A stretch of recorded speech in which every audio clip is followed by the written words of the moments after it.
आज हम डैंड्रफ के बारे में बात करेंगे क्योंकि मुझे इंक्लूडिंग यू कभी ना कभी किसी ना किसी सीजन में डैंड्रफ बन जाता है और जब वो यहाँ पर झड़ना शुरू हो जाता है आपके कपड़ों पे तो आपको सोशल गैदरिंग्स में प्रॉब्लम्स होनी शुरू हो जाती है। डैंड्रफ अगर सालों साल बना रहे और साथ में बहुत मोटी क्रस्टी स्केलिंग फ्लेकिंग शुरू हो जाए तो ये सेबोरिक डर्मेटाइटिस का रूप ले लेता है। इससे बचने के लिए आज हम डिस्कस करेंगे कि आपको कैसे अपना डैंड्रफ कंट्रोल करना है, साथ ही साथ आज ये समझेंगे कि डैंड्रफ बनता क्यों है।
होती हैं जिसे हम सिबेशियस ग्लैंड बोलते हैं। इनका काम है ऑयल सिक्रीट करना।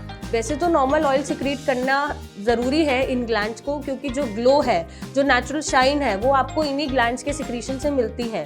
बट जब ये ओवर सिक्रीशन प्रोड्यूस करती है तो आपके जो सेल्स हैं वो रिप्लेस होने की जगह इकट्ठे होने शुरू हो जाते हैं और आपको डैंड्रफ जैसी फ्लेकिंग, थिन या थिक या क्रस्टी लेयर बना के दे देते हैं। अब ये लाइफस्टाइल डिसऑर्डर्स की वजह से भी हो सकता है, या आप बिल्कुल मसाज नहीं करते स्कैल्प को, बहुत स्कैल्प ड्राई है उस वजह से भी हो सकता है, हार्मोनल चेंजेस की वजह से भी हो सकता है, बहुत अच्छी खाने की आदतें नहीं है, जंक फूड बहुत खाते हैं, स्लीप प्रॉपर नहीं लेते, स्ट्रेसफुल बहुत है, या तरह तरह के आप प्रोडक्ट्स यूज कर सकते हैं उनकी वजह से भी हो सकता है। तो आपको इसे कंट्रोल क्या करना है, सबसे पहले बहुत माइल्ड प्रोडक्ट्स यूज करने हैं और वही प्रोडक्ट्स यूज करने हैं जो आपके हेयर को सूट करते हैं, क्योंकि जरूरी नहीं है कि जो किसी और को सूट कर रहा है वो आपको भी सूट करे। पहले आप अपने हेयर को जज करें कि आपका हेयर क्या है और आपकी हेयर प्रॉब्लम्स क्या है और इश्यूज क्या है।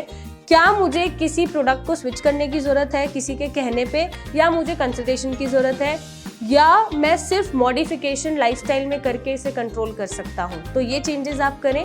सेकेंड चेंज आप क्या कर सकते हैं, अपना लाइफस्टाइल में ईटिंग हैबिट्स अच्छी डाल सकते हैं। जैसे आप बहुत प्रोटीन वाला खाना खा सकते हैं जिससे आपके बालों को नेचुरल केराटिन मिले, नेचुरल प्रोटीन मिले, वो शाइन करे, ग्रो करे।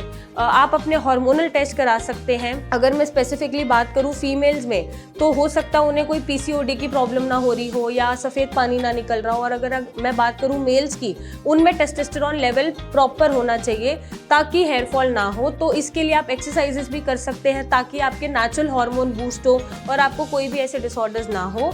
साथ ही साथ आप कोशिश करें कि माइल्ड शैम्पूज और कंडीशनर यूज़ करें। बहुत ज़्यादा गर्म पानी का शावर ना लें। बहुत ज़्यादा गर्म पानी यूज़ करने से जब हम हेयर वॉश करते हैं और बार बार वॉश करते हैं तो भी डैंड्रफ बनना शुरू हो जाता है, ड्राइनेस हो जाती है। तो आप ठंडे पानी से या ल्यूकवार्म वाटर से ही अपने बालों को धोना प्रेफर करें। साथ में आप ऑयलिंग या मसाज अपने स्कैल्प को एटलीस्ट ट्वाइस अ वीक ज़रूर करें ताकि आपकी डेड स्किन इकट्ठी ना हो, स्कैल्प ड्राई ना हो। और अगर हो सके तो आप कवर करके अपने हेड को या स्कैल्प को बाहर निकलें। धूप से बहुत एक्सेसिव अल्ट्रावायलेट रेज से बचाएं, बहुत ज़्यादा पोल्यूशन से बचाएं।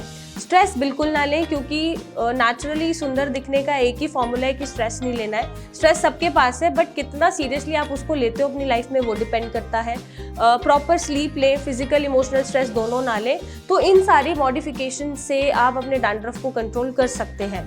ये भी एक रीज़न हो सकता है कि आप पानी कम पीते हो और आपकी स्किन ड्राई है, स्कैल्प ड्राई है, तो भी वो डैंड्रफ जैसा या ड्राइनेस जैसा बना रहता है स्कैल्प पे भी, स्किन पे भी। तो आप हाइड्रेशन रखें अपनी बॉडी में, चाहे फ्रूट से, चाहे नारियल पानी से, चाहे पानी से। तो एडिक्वेट अमाउंट में वाटर इनटेक करना ज़रूरी है। तो इन सारे लाइफस्टाइल चेंजेस से भी आप अपनी प्रॉब्लम जो है वो कंट्रोल कर सकते हैं।